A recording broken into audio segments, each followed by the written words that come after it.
All right. Good morning, everyone. Welcome in the social VR space of the fifth grader students at Franklin Elementary in Oakland. This is Rachel, Zoe, and Judith in a conversation in the space that we are going to explore together. And we can start with short introductions. So, if I may, my name is Judit Navratil. I am a transdisciplinary artist and educator, and I was the lead teacher of these virtual art classes at Franklin Elementary in Oakland. As a first-generation immigrant, I have been fascinated and interested how to move online in the most meaningful way as possible. And this class was an iteration of this kind of art practice that I've been changing and shifting and learning about in these past 6 years. Zoe Oliver Gray. I had the pleasure of assisting Judith at Franklin, working directly with the students to kind of help them learn about the tech and also work with them to sort of think about how their art could exist in the space. And lastly, my name is Rachel Holmstrom. I'm the operations manager at the Junior Center of Art and Science, and we had the pleasure of facilitating Judith and Zoe coming into Franklin Elementary as part of our AIG grant with the school. And yeah, we're so excited to do a small presentation of the amazing work you guys did over the course of your residency. So to give a little context, this class had a lot of other projects as well, working with learning the basics of coding and different design thinking and visual strategies. And this project was a 3-month-long project when students learned how to create their virtual space and different assets for this. So I recommend that we would fly around and I can show, this is the space of Miss Prospato's class, and you can see how students work with various mediums. So if you may follow me, I can show a few significant spots. For example, this stormy weather here that came out of one of the students' memories, and it works very well with these other waves that someone else made. You can see a lot of clay figures that, for example, I will move into the back over here. That I brought into the classroom to balance the digital tools with some hands-on craft works. So students worked in groups, and they had the opportunity to choose their tool for the days. If they were rather working with clay, they could explore color mixing and shaping the different sculptures, and then taking a photo of it and edit it in Procreate. They could bring their sculptures into these spaces.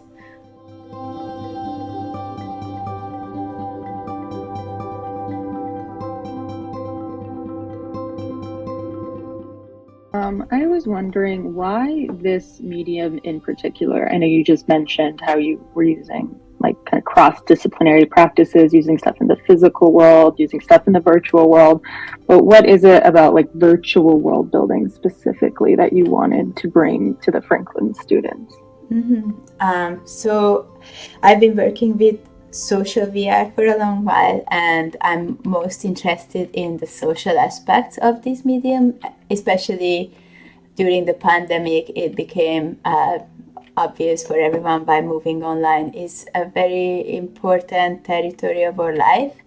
And I think for this generation, it's very useful to become as intentional and aware of the dangers and possibilities of home in cyberspace, right? How do we move into these virtual spaces, and how can we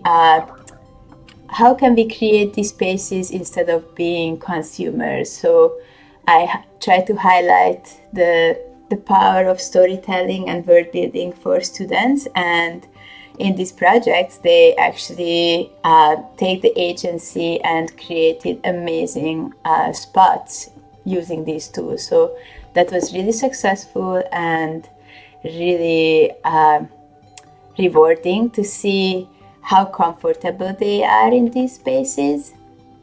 So if I can give an example, can we please move over to the grandmother of the space? One of the students had this idea, as she has been already crocheting, that she really would like to bring a grandmother to the space.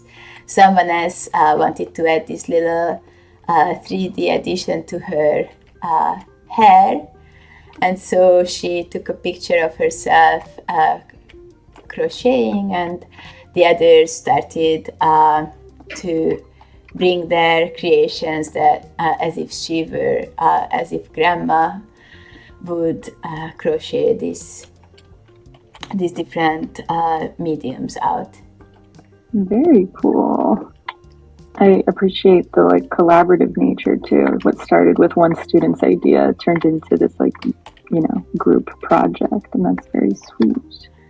This was a class that I even in the earlier projects we explored a bit how to work in groups, which was their own suggestion even before I proposed them to collaborate. So I was really happy that they were faster than me.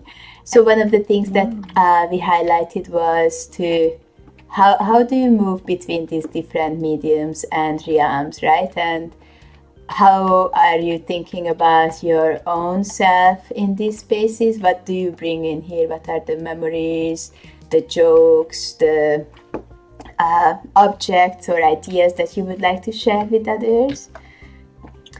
Oh, wow, this seems far-reaching both in the materials used and just the scope of what you were able to accomplish in this class.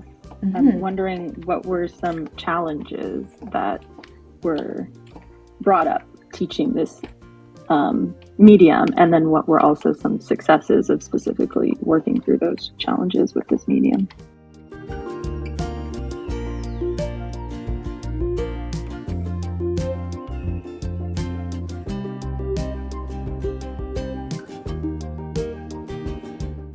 So this is Mr. Gross's class, and to answer your question about the successes and challenges, Rachel, I guess the biggest challenge for me was to bring all these different materials, bring this super expensive equipment that I was really grateful for Junior Center's generosity that they really supported me with, and they were totally on board that we carry 30 MacBook Pros and 30 iPads and all these really expensive, fragile and whatnot equipment into a classroom setting that certainly was very challenging with all the logistics, all the weight and responsibility,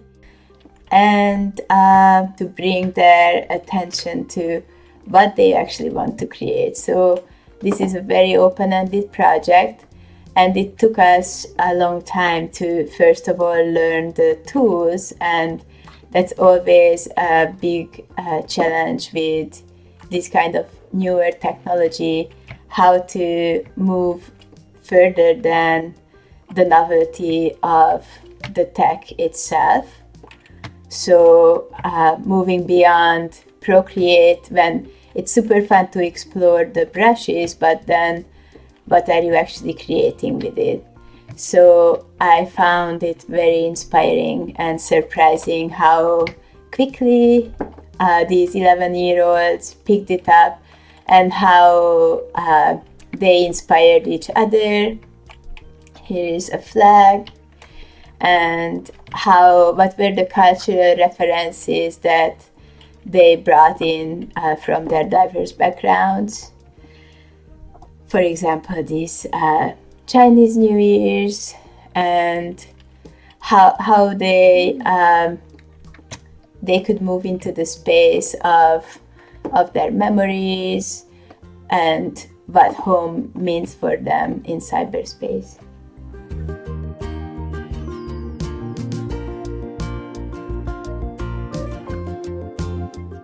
What surprised you most about this experience teaching virtual world building? I know in your other iterations you've taught this sort of program in this medium before, but was there any unique surprises to teaching this age group and in this setting? I was certainly surprised by the flexibility of students, and also as you said, I've been working with this medium in a lot of different iterations, working with adults, working with artists specifically, working with different age groups in different settings, in a few-hour workshop, in month-long residency programs or after-school classes. And this was one of the most successful situations, even though it was probably the most challenging, working with 30 students who have very different skill sets, right? And some of them are so fast and they just pick it up like in a blink. Mm-hmm. And of course, some of them, it was the first time that they opened the MacBook, so to open a new tab would actually be challenging. So this would go back to the challenges section, how to hold space for these different levels and interests. And this was also one of the surprises, that it was totally possible. It worked out very well.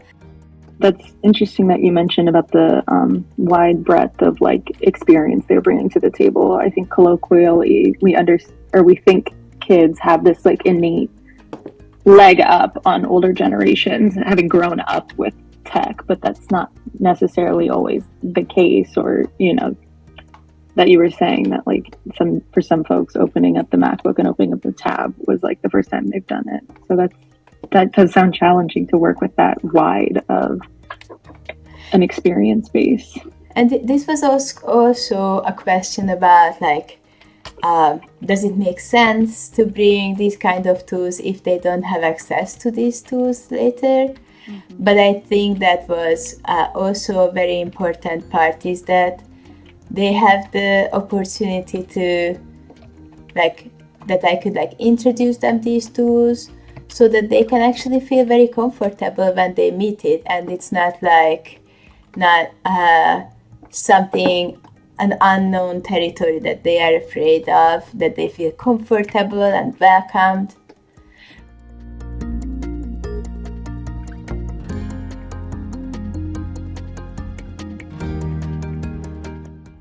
Zoe, our last question, just as a sort of an outsider to this specific medium, my understanding you've never worked in Spoke or Mozilla Hubs. What was your experience, and did you have any surprises teaching this medium to the students? Yeah, so that's correct. I didn't have any experience in this space before. So I think some of the biggest surprises to me were just how quickly the kids were able to roll with the whole concept. I think I had a little bit of a learning curve that I had to start to understand what it meant to make art in a virtual space. And the kids were just really quick to sign on and start thinking in a really new way. So I thought that was such a lovely surprise. They really followed Judit along in the process just incredibly quickly.